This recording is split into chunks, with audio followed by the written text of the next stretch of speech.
Hello students, welcome back to my channel. So இந்த வீடியோல 10th standard English half yearly examக்கான very important ஆன ஒரு question paper தான் பார்த்துக்கிட்டு இருக்கீங்க. ரொம்ப முக்கியமான ஒரு original model question paper. So இதுல உள்ள எல்லா क्वेश्चनஸையும் நல்லா படிச்சுக்கங்க. ஏனா இதுல உள்ள அந்த ப்ரோஸ் क्वेश्चन ஆன்சர்லாம் very important and paragraph also இதுல வந்து நிறைய क्वेश्चंस கேக்குறதுக்கான chances ரொம்பவே அதிகம். ஆல்ரெடி நான் உங்களுக்கு வந்து எதெல்லாம் இம்பார்ட்டன்ட் क्वेश्चंस அப்படிங்கறத நான் சொல்லிட்டேன். இன்னைக்கு ஈவினிங் பாத்தீங்க அப்படினா ஒரு video last minute important paragraph questions எப்படி அட்டெண்ட் பண்றது, நமக்கு சப்போஸ் क्वेश्चन தெரியல அப்படினால அதை எப்படி அட்டெண்ட் பண்ணி ஒரு 5 மார்க் வாங்க வேண்டிய இடத்துல ஒரு 2-3 மார்க்காவது வாங்குறது அப்படிங்கறத லாஸ்ட் ஒரு வீடியோ நான் அப்லோட் பண்றேன் கொஞ்ச நேரத்துக்கு அப்புறம். சோ அதுக்கு முன்னாடி இந்த மாடல் क्वेश्चन பேப்பரை நல்லா படிச்சிருங்க. இருக்கிற அந்த வீடியோ அப்லோட் பண்றதுக்குள்ளே இத நல்லா படிச்சு முடிச்சிருங்க.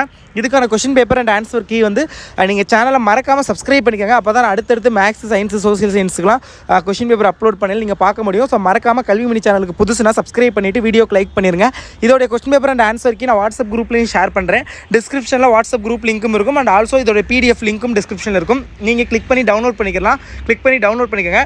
இதுல கேட்டிருக்க எல்லாத்தையும் நல்லா படிங்க. क्वेश्चन ஆன்சர் பாருங்க என்னென்ன கேட்டிருக்காங்க. why didn't Holmes let Watson to examine him? Very important. What promoted the seagull to fly finally? அடுத்து what does the term very important இந்த டேர்ம்ங்கற அந்த இது சர்க்கம்னிகுலேஷன் அது வந்து மீன் பண்றது எது? அடுத்து what did Aditya offer Sanyal? Very important question. So இதெல்லாம் பார்த்துக்கங்க. அடுத்தது direct speech, indirect speech, rewrite the sentence, active, passive, punctuation, complex centre. So இதெல்லாம் ஈஸி தான். ரோட் மேப் வந்து எப்படின்னு பார்த்தீங்க, ரோட் மேப் எப்படி ப்ராப்பராக எழுதுறதுன்னு. அடுத்து இங்கே வாங்கல இந்த 42வது question look at the picture. So இந்த क्वेश्चन பார்த்தீங்கன்னா நிறைய பேர் வந்து லைக் நீங்கள் ஓனாக வந்து எழுதுறீங்க. So this picture is look like video common sentence எழுதுறீங்க. பட் முடிஞ்ச அளவுக்கு வந்து பிக்சருக்கு ரெலவெண்ட்டான ஒரு சென்டென்ஸ் வந்து எழுத பாருங்கள். அப்போ தான் they will give mark. And advertisement பார்த்தீங்க அப்படின்னா 39வது क्वेश्चन. ஸோ அட்வர்டைஸ்மெண்ட்டை பொறுத்தவரை 1 பேஜ் ஃபுல்லாகவே அட்வர்டைஸ்மெண்ட் வந்து மேக் பண்ணுங்கள். நீட்டாக அவங்க கொடுத்துருக்க டீட்டெயில்ஸ் நல்லா ஹைலைட் பண்ணி காமிச்சு அது நல்லா தெரியுற மாதிரி. இப்போ நீங்கள் ஒரு கடைக்கு போகிறீங்க, கடைக்கு முன்னாடி பேனர் இருக்கும். அந்த பேனரில் எப்படிலாம் இருந்துச்சுன்னா நீங்கள் அந்த கடைக்குள்ள உங்களுக்கு போக தோணும். பேனரை பார்த்து நிறைய பேர் போவாங்கல்ல, ஓகே அது சூப்பராக இருக்குது, அந்த பேனரே பார்க்க லுக்காக ஒரு மாதிரி இருந்துச்சு. ஸோ அந்த மாதிரி நீங்கள் வந்து மேக் பண்ணுங்கள் உங்களுக்கு பிடிச்ச மாதிரி. ஸோ அது கொஞ்சம் பார்த்துக்கோங்க.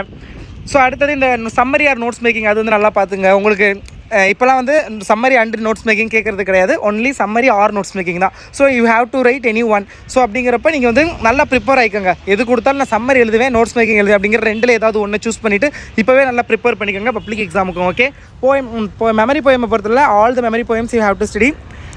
அடுத்தது இந்த லாஸ்ட்டு பேராகிராஃப் கொடுத்து ஆன்சர் கேட்குறது அண்ட் ஆல்சோ பார்த்திங்க அப்படின்னா ஹின்ஸ் டெவலப்மெண்ட் ரெண்டுமே ஈஸி தான். அந்த ஹின்ஸ் டெவலப்மெண்ட்டுக்கு definitely you have to write a title for that. Okay, title write பண்ணோம், டைட்டிலுக்கு 1 மார்க்கு. ஸோ அதை நல்லா வச்சுக்கோங்க. Same like that for notes also. So அதெல்லாம் பார்த்துக்கோங்க. ஸோ இதில் உள்ள எல்லாத்தையும் நல்லா படிச்சுக்கோங்க, எல்லாமே இம்பார்ட்டன்ட் தான். அடுத்து அந்த ஃபஸ்ட்டு 3 கொஷின்ஸ், சினானிம்ஸ், ஆன்டனிம்ஸ், இது எல்லாத்துக்கும் நான் ஸ்டடி மெட்டீரியல் கொடுக்குறேன். அதை நல்லா ப்ரிப்பேர் பண்ணுங்கள். நெக்ஸ்ட் வீடியோ நான் போடையில் ஸ்டடி மெட்டீரியல் லிங்க் வந்து நான் கொடுத்துறேன், அதை நல்லா பார்த்து ஃபாலோ பண்ணிக்கோங்க. ஸோ அவ்வளோதான். அப்புறம் இந்த 5 மார்க் என்னென்ன கேட்டுக்கான்னு பாருங்கள். How did women help to help his friend to arrest the criminal? அடுத்து describe the struggle underwent by the young seagull to overcome its fear of flying. அடுத்து give an account on the last day, very important, of Mr. M. Hemal in school. அடுத்து technology is a boon to disabled justify. So இது எல்லாமே ரொம்ப important. So பார்த்துக்கோங்க. Thank you so much. All the best.